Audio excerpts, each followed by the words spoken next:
நான் ஒரு 2-3 இயர்ஸ் வெளியே போயிட்டு வர மாதிரி இருந்துச்சுன்னா குழந்தைக்கு என்னென்ன திங்ஸ் எல்லாம் எடுத்துட்டு போறேங்கிறது தாங்க இந்த வீடியோ. டைப்பர் பேக்ல பாத்தீங்கன்னா ஒரு வைப்ஸ், அப்புறம் ஒரு டாய், அப்புறம் பெசிஃபையர் ஒன்று எடுத்துட்டு போவேன். ஏன்னா இப்போல்லாம் சார் வந்து வாயில கை வைக்க ஆரம்பிச்சிட்டாரு.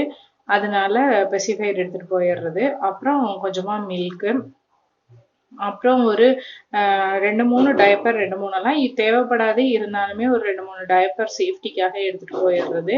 அப்புறம் ஒரு ட்ரெஸ்ஸு, அப்புறம் ஒரு ட்ரை ஷீட் எடுத்துட்டு போவேன். மோஸ்ட்லி நான் கொண்டு போற திங்ஸ் எல்லாம் பத்திரமா வீட்டுக்கு தான் எடுத்துட்டு வந்தேன். இருந்தாலுமே ஒரு சேஃப்டிக்காக எடுத்துட்டு போயிடுறது. ஒரு ட்ரை ஷீட்டு, அப்புறமா ஒரு 2 டவல் எடுத்துப்பேங்க. ஒன்று அவரை கேரி பண்ணுறதுக்கு யூஸ் பண்ணிட்டாலும், இன்னொன்று இன்கேஸ் ஃபீட் பண்ண வேண்டியது வந்துச்சுன்னா யூஸ் ஆகுமேனு. இது தாங்க என்னோட டைப்பர் பேக்கு. நமக்கு இந்த டைப்பர் பேகு, கேப்பர் பேக் எல்லாம் செட் ஆகாது. இது நல்லா வாயகன்ற பாத்திரம் மாதிரி நல்லா பெரிய பேக்காக இருக்கிறதுனால யூஸ் பண்ணி